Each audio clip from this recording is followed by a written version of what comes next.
Jesus, o sacrifício perfeito. Esse é o tema do nosso estudo nesta semana. Mas iniciamos com uma pergunta. Por que os sacrifícios eram necessários na antiga aliança? Alguns estudiosos acham que era devido ao costume da época, no qual as alianças entre as pessoas das nações eram ratificadas com o sacrifício de animais.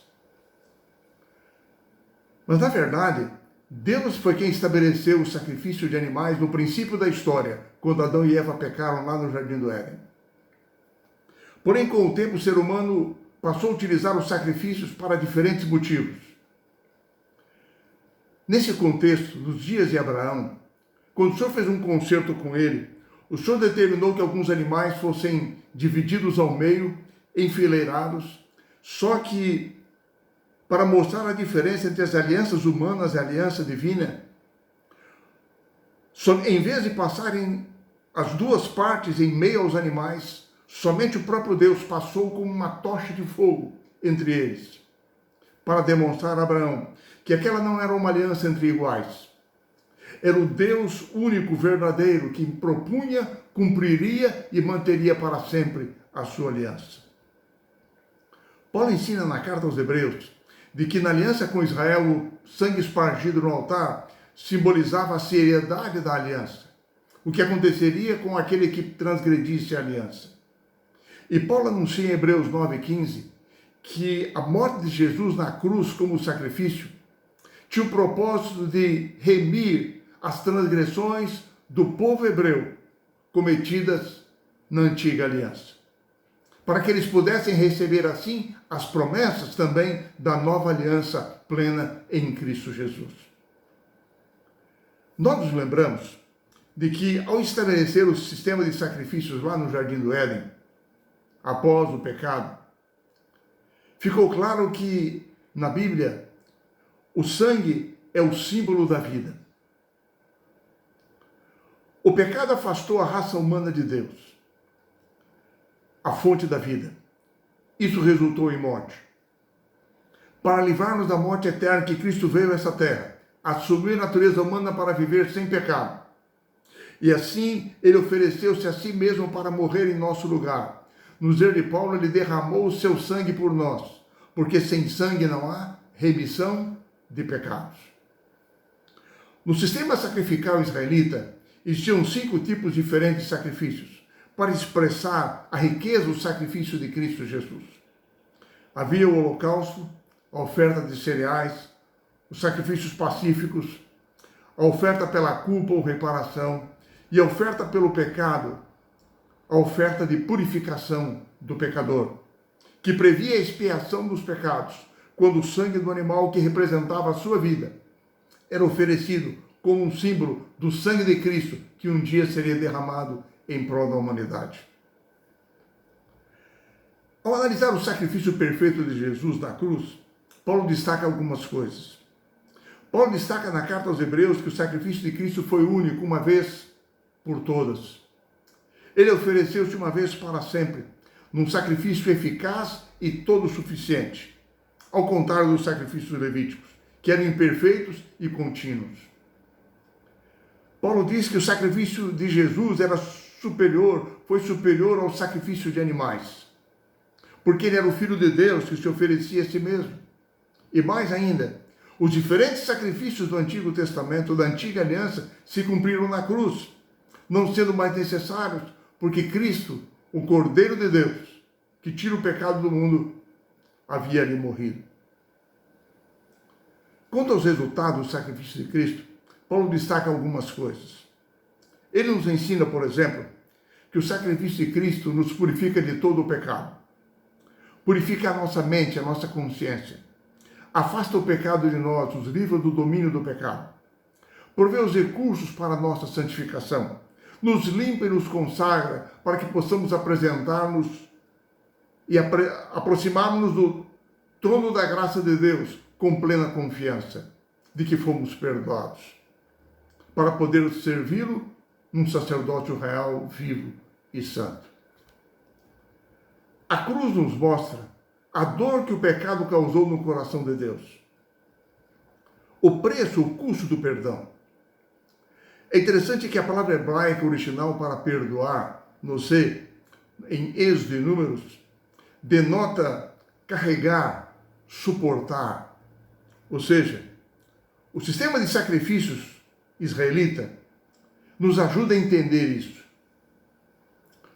Como Deus carregou e suportou os nossos pecados mediante Cristo Jesus.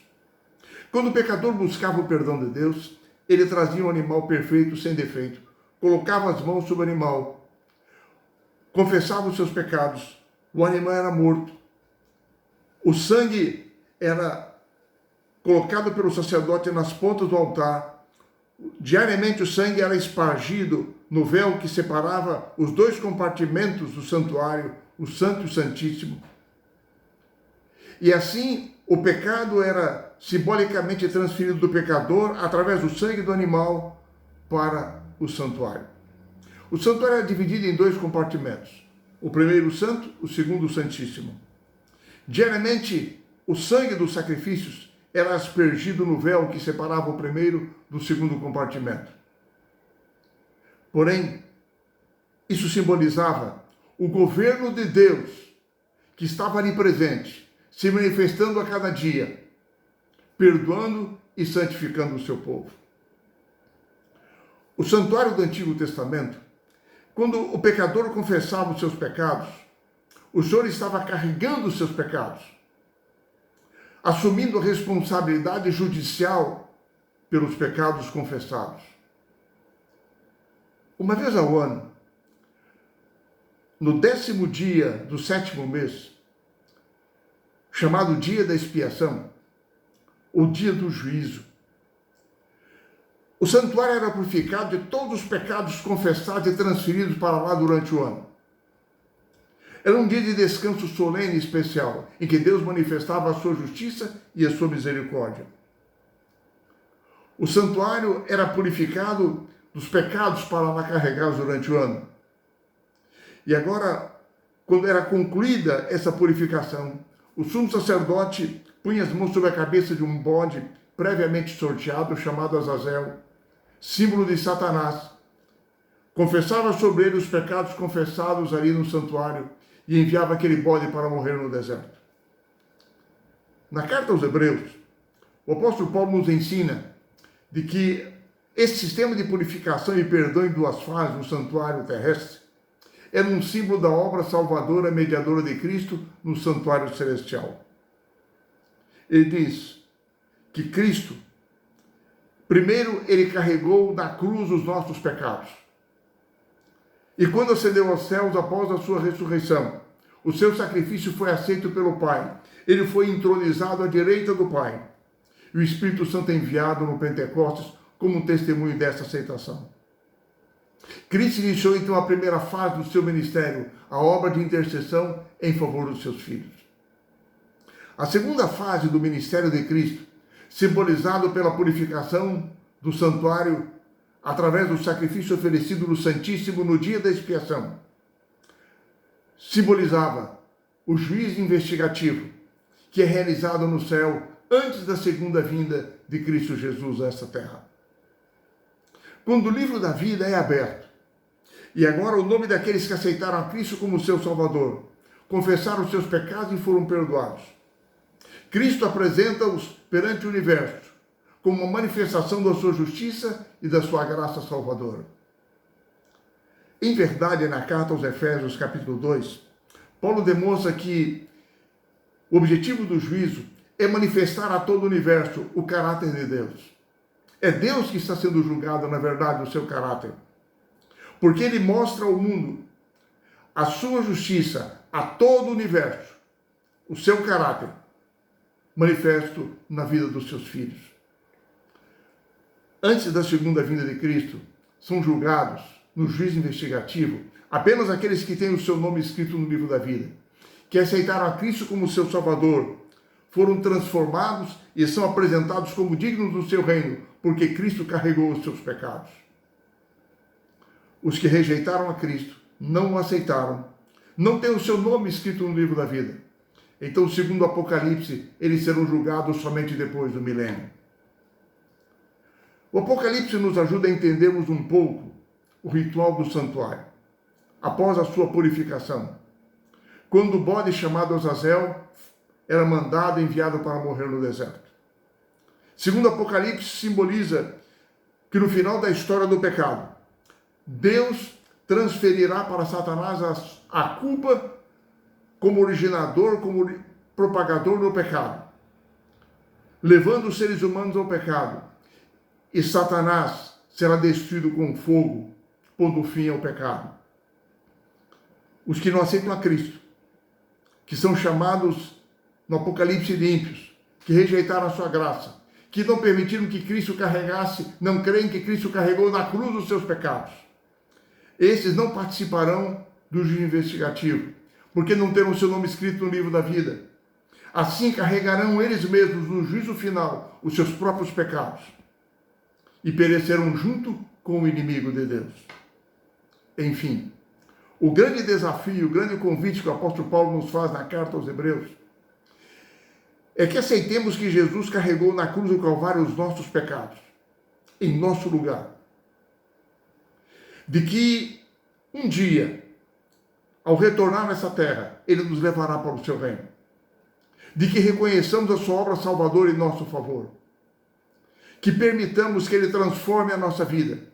Coloque a nossa vida em obediência à sua palavra, aos seus mandamentos, para que um dia possamos estar para sempre com Ele no seu reino. No dia do juízo final, após o milênio, toda a humanidade estará dividida em dois grupos. Aqueles que aceitaram que Jesus tenha carregado os seus pecados na cruz, o seu nome no livro da vida, agora salvos para o reino de Deus. E aqueles que rejeitaram a Cristo, aqueles que não permitiram que Ele carregasse os seus pecados, aqueles que estarão perdidos e serão destruídos juntamente com Satanás. Creio você hoje, fixemos nossos olhos em Jesus, que o aceitemos como nosso Salvador, que Ele transforme a nossa vida e que Jesus hoje e sempre seja o verdadeiro e perfeito sacrifício oferecido na cruz em meu e em seu lugar.